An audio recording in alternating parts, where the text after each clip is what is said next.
Well, hello everyone. I'm Jill Bloom, publisher of Roofing Contractor, Walls and Ceilings, and Building Enclosure. And thank you so much for joining us. Whether you are listening or watching, it's always great to have you here. I'm here today with Art Eisner, the editor of Roofing Contractor, and so honored to be spending some time with Trent Cotney, the CEO of Cotney Attorneys and Consultants, because there's always a lot to talk about, right, Trent? Thank you so much for being here. Absolutely, Jill. Art, it's great being here, and yeah, we've had a crazy last week or so. It's amazing the amount of news that's been out there. So yeah, we got a lot to talk about. Yes, it is never ending. Well, obviously, everyone's right now is dealing with Hurricane Ida. So, Trent, what do contractors need to know right now to keep themselves safe? Yeah, that was a about as scary as a hurricane as you can get. I mean, we've all seen the video feed of the excessive wind. The upside for New Orleans was that so far the levees have held pretty well. So that's a good thing. There is flooding, but it doesn't look like it was as bad as when we had Katrina. From a contractor standpoint, right now the contractors I've talked to are just in the process of triage. Those that were in the hurricane zone have experienced, damage, whether it's wind or flood related. But just trying to get to the work right now is been a difficult process. Being able to kind of assess what the damage is.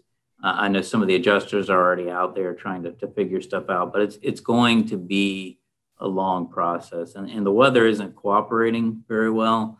It rained a bunch earlier, and now they're facing record heat, so it's going to be difficult. The one thing that when these storms come through, especially storms that have this high wind, is the tree removal service people come through first, remove all the debris, and then that way it's a lot safer to get into some of these areas. So I think, once that stage is complete, we're going to start getting a true assessment of what some of the roof repairs and replacements need to be. Trent, that was going to be my question was, obviously we're still in the early stages of assessing the damage. It certainly looks like this is going to be one we'll remember for a long time, though. Uh, uh, Contractors are having trouble getting in. They're still, New Orleans, a lot of Louisiana still without power. Uh, so it's a matter of work that could be available. Guys are still not able to get there. Right. Yeah, it is. It's a bad situation. When I'm watching the news, a lot of times I'm probably like you guys, I'm looking at it a little bit different because what I'm trying to do is figure out what kind of roof system was that, and the one in the French Quarter, you're like, oh, okay, that's TPO system, and there's an EPDM. I'm trying to figure out where the failures are because then that's when I know what supplies will be hit the hardest. But with some of those wind speeds, especially right there near the coast, I would imagine every single roof is going to need some kind of repair, and it's going to take some time just for it to be safe to get the right people in there to assess what the damage is. So associated with all of that is obviously the supply situation. The roofing industry is trying to work its way through. What are you hearing about the impact on of this storm on the supply lines, and will they hold? Sure. And this is something that I think our listeners should definitely pay attention to, and that is that the supply chain was already in rough shape prior to this hurricane. This hurricane is going to put some significant stress on it, not just from the hurricane itself, but for the fact that 95% of our Gulf refineries are shut down. So when that happens, a lot of the core products that are needed to make a lot of these materials can't be made. So it's a further ripple effect. And, I recently had the opportunity to look at the Manufacturers Industry Outlook survey and had an opportunity to talk to a lot of different manufacturers. This problem, I think, is worse than any of us have even imagined. Okay. And just to give you some ideas, some of the things that are compounding the problem is that we have a shipping crisis right now. I don't know if you saw the news, but off of California, we've got 44 ships with containers on them that can't get into port, right? It is the biggest crisis that they've ever experienced as far as getting the ships into port to get rid of the containers of backlog, right? They have predicted that it'll be until 2023 until all of that kind of irons its way out. The other issue is that for a long time, coatings have been okay. We're starting to see, shortages with coatings, pretty much everything except silicone at this point, and once people start substituting, that's probably going to be in short order as well. Here's something that's very interesting. ISO, our TPO, all that kind of stuff. I've heard that it's pretty much sold out everywhere until the end of the year. And that what you have already ordered, you'll be lucky to get by first quarter. And that if you order it today, you'll probably be looking at June. Okay. So that is pretty much going to be the case for a lot of those products. Fasteners are also a huge problem. Secure Rock and Densdeck. Okay. I've heard they're out till December or January. Okay. So a lot of the key components that are needed to make your roof system, you just can't get. Here's something that just kind of adding this on. In this survey, a lot of the manufacturers are predicting that this is going to cause some roofing contractors to go out of business. You just can't get the materials to sustain your crews and do the work that needs to be done, right? If you can't, I was talking to John in our consulting group earlier today, and one of the things I was talking to him was like, look, I know you can't do TPO. There's got to be some other way to spec it, right? And he's like, yeah, but you spec it and you still can't get the fasteners for other systems. So we are in a crisis situation for sure. And these storms, and this is only the first of many, are going to exacerbate what we're already kind of facing. Think about that. 44 giant ships with containers on them off the coast of California can't even get in because of the backlog. It's crazy. Why is that? The backlog of the boats trying to get into port? Yeah, there's two major ports. And again, I just saw the headline early this morning, so I haven't had a chance to fully digest it. But what I saw is that there's two major ports over there that there's not enough stevedores and other people that are needed to offload the stuff, that there's already a huge backlog of containers that need to be processed and moved out. Because of that, they don't have the right skilled labor to offload the stuff or to move the stuff over to, there's not enough room to store all the stuff that needs to be stored and shipped out. It's just a huge backlog. And then to further complicate things, Jill, there's not enough truckers to ship the stuff out of the port to make more room for more stuff in the port. It's just a huge freaking disaster, right? And I'll dive into that. Actually, Art, I think that will probably be my next article. Will be on the shipping container issue and how that's going to further cause some problems in materials.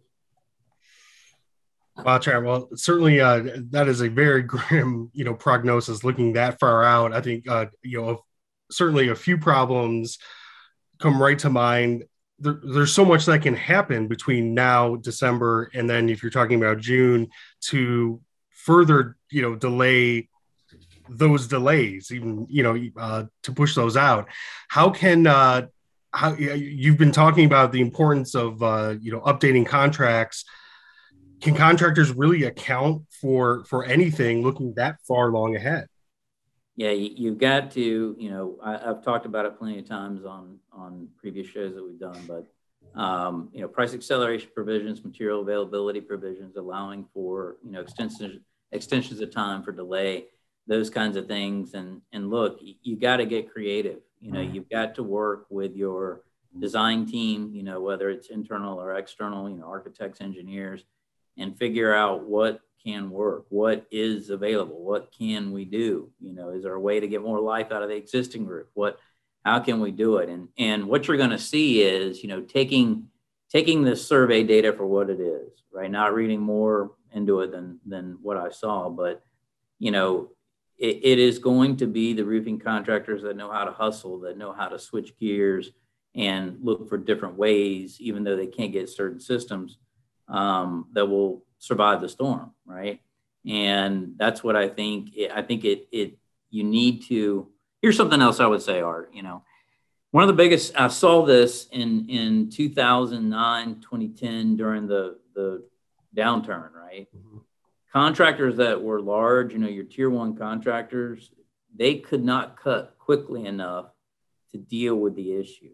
We had a lot of major roofing contractors that go under during that time frame because they couldn't downsize quick enough to account for it.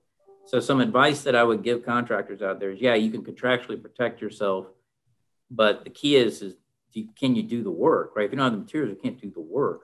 So what you really need to do is look from an operating standpoint and figure out, okay, what is my crisis management plan here? What are the key internal indicators, key performance indicators I have to look at so that I know that I need to start cutting workforce, start cutting costs, and I need to do it in a systematic manner so that it's not too little too late. Does that kind of make sense? I mean, I've seen it over and over again, and I would like all of this just to not happen, and maybe it will, but when I see an independent survey say this, when I hear stuff, on the phone and through email and the internet, it makes me a little bit concerned. No doubt, Trent. If we can keep your consulting hat on for another minute, when you talk about the recession and the recovery from that, maintenance was really a big strategy that a lot of companies refocused and really drove their success. Is there enough marketplace to do that again now? Is there enough maintenance work out there to really sustain the industry, or the materials there? That's also the issue. Yeah, I mean, service work is always, very profitable. If you can get that kind of work, it's great because not only do you make a lot of money off of it, but you get the chance to do the re-roof when the time comes. So, I think there is, but when I hear things about even coatings starting to have shortages now, I started to get concerned about to what extent can you patch and coat and fix and all that kind of stuff. It's just a crazy problem, and it's just created this sort of domino effect, and it's going to take a long time to kind of dig out of it. The things that are making it even worse are the uncertainty with COVID-19, the shutdowns. The EU just announced today that the U.S. has been dropped or from the safe travel list, or maybe it was yesterday. Americans got to quarantine 14 days if they go over there. And the problem is we get a lot of materials from over there, right? And we have a lot of back and forth travel. We were supposed to go over there for a international federation meeting. And when you hear stuff like that, that uncertainty creates additional ripple effects. So I think that the best thing that I could recommend now is get that hustler hat on and just start figuring out what you can do, how you can do it. If projects are suspended or shut down because you don't have the materials, switch gears, figure out new designs, figure out what can you do. There's got to be other stuff out there that's available. For storm people that are going after the storms, tarps are still out there from what I can hear. You can still blue roof. So that's something. Shingles, I think, are going to start getting impacted a little bit more with these storms. Not as much as ISO, but you're definitely going to start seeing it. So yeah, you can do service and maintenance work, but again, if, depending on material availability, you might have to get creative there as well. All right. Well, you mentioned the pandemic. Vaccine was part of one of your most recent contributions on roofingcontractor.com. You wrote about the mandates and how that could impact construction. Can you reiterate to contractors, what are the highlights? What do they need to know from that piece? Sure. So recently the Biden administration came out and said that federal contractors need to either be vaccinated if they're going to be on the job site, or they have to wear a mask and get regular testing. Okay. And a lot of states have followed similar guidelines. New York has something similar. Chicago and Illinois recently announced that teachers and healthcare workers need to be vaccinated, and otherwise you got to wear a mask inside. I was literally in Chicago the day that happened, so that was interesting. What we are seeing is more and more customers, almost every major corporation, every big box store, if you're doing work for them, they're going to have a mandatory vaccination policy. Okay, so even if you don't want one internally, you need to have at least a crew and some alternatives that can perform that work, right? So it's going to be the kind of thing where regardless of what you think about it, regardless of your politics, your customers are going to force you to get it. And that's, and it depends, if you do residential work, you're not going to have homeowners necessarily say, hey, you got to be vaccinated, right? They're not going to demand proof of vaccination. It could be a marketing thing that you can use, but not necessary. For commercial, that's where I've seen it, and I think you're going to see a bigger uptick now that the FDA has given full approval to at least the Pfizer vaccine. Okay, thank you for that update. In other news on RC.com, Cotney Attorneys and Consultants made the Inc. 5000 list. Congratulations to you and your crew. That's not necessarily new news for being on that list, but tell us what does it mean and what's next?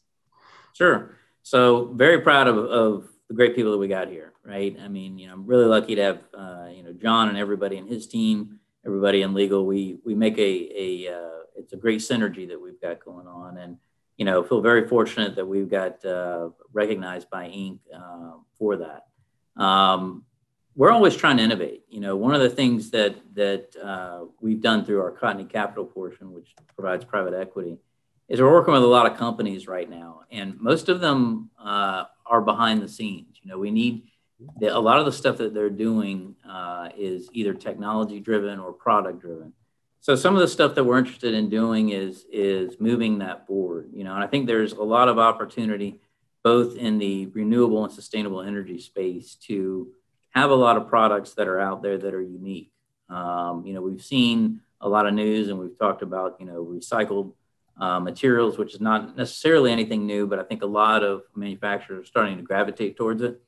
I think that with the material shortage that we have now, it is a perfect opportunity to look for new or recycled materials that can be used in lieu of a lot of the stuff that we can't get now. So what I am excited about is I'm excited about the future. We're always looking for ways where we can expand our offerings, do more training, do more education, figure out, where is this industry going and how can we be tip of the spear? So yeah, again, very honored, and thank you for mentioning that. I appreciate it. You bet. And we're obviously very excited to have you back on the Best of Success stage in just a few weeks in Dallas, September 19th through the 21st. Registrations are filling up. Trent, tell us, what are you presenting on and what are you looking forward to? So I am presenting on expert tips for negotiating your contracts. And what I'm going to do is a lot of contractors, when I talk to them, they say, oh, well, hey, I got this contract. There's not much I can do with it. I just got to take it or they're going to go to a competitor. What I'm going to teach them is, yeah, you can do something with it, but you have to know how to do it, right? So even if your customer says, no, we're not going to change it, there's still some ways you can sneak some things in. And that's what I want to talk to you about, the sneaky parts of being a lawyer. And these are the tips and tactics that I use to negotiate.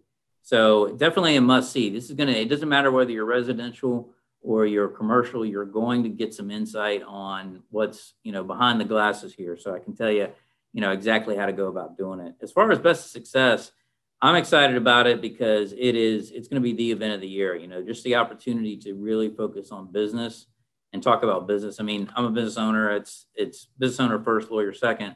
So I look forward to being able to have conversations there about some of the issues that I face, in business. And I think that's the key thing, is just the ability to talk to others in a neutral environment and not have to worry about politics, not have to worry about anything other than, we're all there for the same reason. And that is, how do we become more successful? So really excited about it. The venue is fantastic, easy to get to in Dallas. Been to that place plenty of times before. It's going to be a great event. I encourage anybody that's listening to make sure you come. Right. If you're a football fan, you will not be disappointed. And you obviously will, great to hear you'll be getting some exclusive tips from the stage. You're also part of the NRCA's upcoming legal conference that's going to happen virtually from October 13th to the 15th. Talk about what contractors can get out of that. Yeah, so it's great. We kind of switched gears. We had it set in Austin and then decided that we would go to a virtual format just so that we could create some more offerings and be able to really get the word out and be a little bit more nimble with how we structure things. I think it's going to be great in that we're going to have everything from employment-related discussions to collecting payments. I'll be talking a little bit more about the materials issue. We've got some great seminars covering pretty much anything and everything that you want to do. Mark Graham's going to be there speaking on the technical side, myself, Gabe Pania, Ben Briggs, and then we'll also have Stephen Phillips, Philip Siegel there. So it's going to be a great group of speakers, great lineup. And again, it's reasonably priced. So I encourage everybody to go to nrca.net and check it out. Thanks, Trent. What else is on your mind today? You know, with all the bad news that's out there, so you got COVID, you got Afghanistan, you got these material things. You know, I'm a little bit of a Debbie Downer today, and I gotta admit that. But you know what I'm excited about, Art, is I had the opportunity right before I came on this. I had a good friend of mine here come into the office. He's a roofing contractor. Just stop by, and it's conversations like that that just remind me, you know, how great this industry is. You know, it's just two people talking. You know, we talked a little bit about the materials issue, but that's the thing that I want to impress upon everyone, that regardless of what's going on, you know, I'm confident we're going to get through it and we're going to be better than we were before. So keep that in mind as we kind of continue to navigate these things. Obviously, we're always here to make sure that you're protected and getting the word out. But at the end of the day, God, I love this industry. You know, it's a sick, twisted thing but I love it. You know, I love it, and I love talking to the people, and I think that's the thing is I'm just excited, man. I throw whatever you want. We're going to be there, and we're going to be better after it. So, very nice. Well, thank you, Trent, so much for that silver lining, and it is a great industry. There's no doubt about it. And we appreciate your time as always. If anybody has any questions, you can always reach out to Trent at cotneycl.com.